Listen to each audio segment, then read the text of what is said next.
Assalamualaikum warahmatullahi wabarakatuh. Perkenalkan, nama saya Satrio Evan Nuryuda dengan NIM D104123125. Saya merupakan salah satu mahasiswa di kelas penulisan proposal tugas akhir kelas A yang diampu oleh Ibu Eva. Hari ini saya akan mempresentasikan hasil proposal penelitian saya dengan judul Perancangan Dashboard Interaktif dengan Visualisasi Data Hortikultura di Kota Pontianak menggunakan Power BI. Untuk mempersingkat waktu, langsung saja kita mulai presentasi kali ini. Kita masuk ke latar belakang. Hortikultura sendiri merupakan sektor penting dalam bidang pertanian yang mencakup komoditas buah-buahan, sayuran, dan tanaman hias. Sektor ini berperan strategis dalam memenuhi kebutuhan pangan dan meningkatkan perekonomian daerah. Sedikit tambahan, saya merupakan mahasiswa magang yang sedang magang di Diskominfo Kota di bagian statistik sektoral, di mana salah satu job desk saya itu melakukan transmigrasi data. Nah, kebetulan saya dapat memindahkan data, yaitu data hortikultura ini.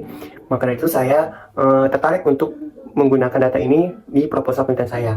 Kemudian, data hortikultura ini masih disajikan dalam bentuk tabel. Hal ini juga disampaikan oleh ketua subbagian, di mana hal itu menyebabkan kurang menarik untuk dilihat oleh masyarakat umum ataupun staf saya di sana. Untuk itu, saya ingin membangun dashboard interaktif menggunakan Power BI agar menampilkan data hortikultura di Kota Pontianak ini secara lebih efisien dan mudah dipahami. Selanjutnya, ketujuan yang pertama, saya ingin merancang dan membangun dashboard interaktif yang mampu menampilkan data hortikultura di Kota Pontianak secara informatif. Yang kedua, menyajikan data luas dan produksi hortikultura per kecamatan dalam bentuk visualisasi data yang mudah dipahami, khususnya oleh masyarakat sekitar. Dan yang ketiga, memanfaatkan Power BI sebagai alat visualisasi untuk meningkatkan efektivitas penyajian data nanti. Untuk rumusan masalah, yang pertama, saya harus tahu bagaimana cara menyajikan data hortikultura Kota Pontianak ini agar lebih mudah dipahami oleh pengguna. Yang kedua, bagaimana merancang dashboard interaktif yang dapat menampilkan informasi luas lahan dan produksi hortikultura per kecamatan di Kota Pontianak. Dan yang terakhir, bagaimana pemanfaatan Power BI dalam membangun visualisasi data hortikultura Kota Pontianak. Selanjutnya, batasan masalah. Nah, batasan masalah pertama yaitu data yang digunakan itu terbatas hanya data hortikultura, khususnya untuk luas lahan dan produksi per kecamatan di Kota Pontianak. Tidak lebih dari itu. Yang kedua, perancangan dashboard hanya menggunakan Power BI sebagai alat visualisasi, tidak menggunakan tools-tools lain seperti Tableau ataupun yang lebih kompleks seperti Laravel. Yang ketiga, fokus penelitian saya adalah merancang dan menyajikan visualisasi data, bukan prediksi atau analisis berbasis machine learning. Dan yang terakhir yaitu pengguna yang dimaksud adalah pihak-pihak terkait seperti pemerintah daerah, akademisi, dan masyarakat umum yang membutuhkan informasi khususnya tentang hortikultura ini. Kita masuk ke tinjauan pustaka umum, di mana saya membaginya menjadi 4 poin. Poin pertama itu konsep hortikultura. Seperti yang saya singgung di latar belakang tadi, konsep hortikultura ini mencakup tanaman buah, sayuran, tanaman hias, dan obat-obatan. Sektor ini berperan penting dalam penyediaan pangan, peningkatan gizi, dan perekonomian daerah. Nah, sedikit informasi tambahan, saat saya melakukan transmigrasi data, khususnya data hortikultura Pontianak ini, saya membaca bahwa di Kecamatan Pontianak Utara, khususnya tanaman biofarmaka yang merupakan bagian dari hortikultura, yakni lidah buaya, sempat mencatat produksi sebesar 20.000 kg. Hal ini tentu saja dapat meningkatkan peningkatan daerah. Kita sebagai masyarakat harus aware akan hal tersebut. Maka dari itu, hal inilah salah satu yang membuat saya tertarik untuk membuat visualisasi data menggunakan data hortikultura Pontianak ini, agar masyarakat dapat melihat bahwa di Kota Pontianak ini akan kaya lidah buaya serta tanaman-tanaman lainnya. Selanjutnya kita masuk ke poin kedua, yaitu visualisasi data. Nah, visualisasi data ini dapat membantu menyampaikan informasi kompleks menjadi lebih mudah dan dipahami. Nah, ketua subbagian divisi saya itu menyampaikan bahwa di portal satu data yang merupakan portal website di Diskominfo Kota Pontianak menampilkan data-data hanya dalam bentuk tabel. Hal itu menurut dia tidak terlalu variatif untuk dilihat masyarakat, sehingga masyarakat tuh sering jenuh untuk melihat data-data yang ada di sana karena hanya dalam bentuk tabel. Maka dari itu, visualisasi data ini menjadi proyek saya dan teman-teman saya yang makan di Diskominfo Kota Pontianak untuk mengubah data-data yang dalam tabel yang ada di tabel tersebut ke dalam visualisasi data. Nah, saya sendiri juga ingin mengangkat hal tersebut. Namun bedanya kalau di proyek saya itu menggunakan Laravel, di mana data-datanya itu dapat diupdate secara terus-menerus, sedangkan proyek proposal penelitian saya itu visualisasi datanya hanya data statis, maka dari itu tidak menggunakan tools-tools yang lebih kompleks, hanya menggunakan Power BI saja. Yang ketiga, dashboard interaktif. Nah, dashboard interaktif itu menyajikan data dalam bentuk grafik, tabel, atau peta yang dapat dieksplorasi secara langsung. Nah, data yang sudah saya visualisasikan tadi akan saya masukkan ke dashboard ini, dimana dashboard ini akan saya buat seinteraktif mungkin. Nah, dashboard ini berfungsi untuk monitoring evaluasi kinerja melalui indikator utama. Yang terakhir, poin keempat, yaitu Power BI sebagai alat visualisasi. Power BI adalah perangkat bisnis intelijen dari Microsoft yang mampu mengintegrasikan data dari berbagai sumber dan menampilkannya secara visual dan interaktif. Power BI memudahkan pengguna dalam analisis data serta pengambilan keputusan.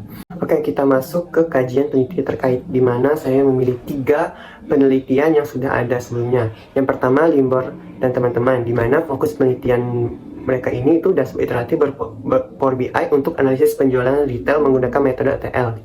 Nah, kesamaannya dengan penelitian saya yaitu sama-sama memakai Power BI dan prinsip dashboard iteratif. Sedangkan perbedaannya yaitu untuk Limborg dan teman-teman itu fokusnya ke data penjualan, sedangkan saya fokusnya ke data hortikultura. Selanjutnya penelitian kedua yaitu Anggraini dan Supratman. Nah, fokus penelitian mereka yaitu dashboard Tableau untuk visualisasi lokasi rawan bencana berbasis wilayah. Nah, kesamaannya dengan saya itu sama-sama menggunakan dashboard iteratif dan business intelligence. Perbedaannya, mereka itu pertama menggunakan data kebencanaan, sedangkan saya menggunakan hortikultura. Dan yang kedua, mereka itu menggunakan platform Tableau, sedangkan saya menggunakan platform Power BI.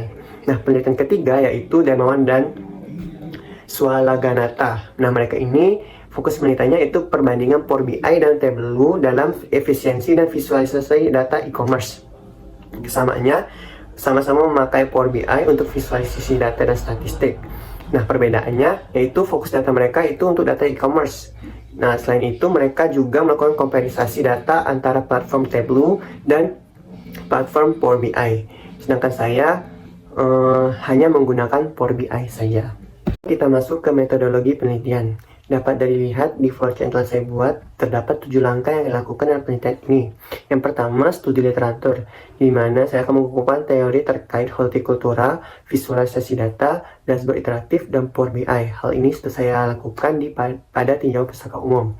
Yang kedua, menentukan indikator dan parameter penting dalam hortikultura yang relevan untuk divisualisasikan, di mana saya akan membatasi data hortikultura yang saya gunakan yaitu hanya luas lahan dan produksi yang ada. Yang ketiga, pengumpulan data. Saya akan mengambil data dari BPS dan Dinas Pertanian Pontianak.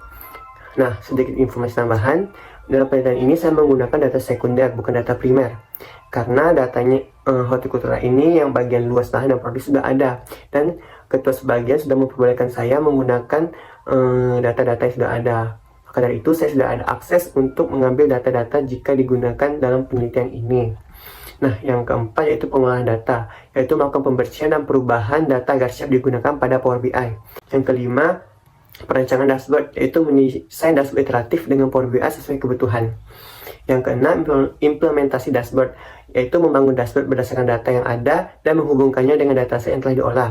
Nah, yang terakhir yaitu poin ketujuh, yaitu evaluasi dan dokumentasi, di mana saya akan menguji dashboard dari aspek interaktivitas dan keterbacaan visual, serta menyusun laporan hasil penelitian. Selanjutnya di metode penelitian analisis deskriptif, di mana penelitian ini menggunakan analisis deskriptif kuantitatif, yaitu metode yang menggambarkan data melalui penyajian angka dan visualisasi tanpa melakukan uji statistik inferensial. Nah, analisis ini biasanya digunakan untuk pola, tren, dan perbandingan data hortikultura berdasarkan luas lahan dan hasil produksi tiap kecamatan di kota Pontianak. Untuk pengolahan data merupakan metode analisis, di mana saya akan melakukan yang pertama itu import data, di mana saya akan mengambil data dari sumber BPS dan Kemenpan yang ada di statistik sektoral Pontianak. Kemudian saya akan melakukan data cleaning, yaitu menyaring dan memperbaiki data agar siap digunakan. Dan ketiga itu data modeling, yaitu menghubungkan tabel dan menentukan relasi antar variabel. Yang keempat, visualization, yaitu membuat grafik, tabel, dan peta interaktif. Dan yang terakhir, dashboard design. Saya akan menyusun tampilan visual agar informatif dan lebih mudah dipahami. Kita sudah sampai ke kesimpulan, di mana penelitian ini berfokus pada perancangan dashboard iteratif berbasis Power BI untuk menampilkan data hortikultura di kota Pontianak. Melalui pendekatan analisis deskriptif kuantitatif, data dari BPS dan Kementan disajikan dalam bentuk visual yang lebih menarik dan mudah dipahami. Dashboard yang dikembangkan diharapkan dapat meningkatkan efektivitas penyajian data, membantu proses analisis, serta mendukung pengambilan keputusan berbasis data di sektor pertanian ataupun kota Pontianak. Dan ini adalah daftar pustaka yang sudah saya gunakan. Sekian presentasi dari saya. Segala kekurangan dari penelitian ini Mohonlah dimaafkan. Akhiri wabillahi taufiq wal hidayah. Wassalamualaikum warahmatullahi wabarakatuh. Terima kasih.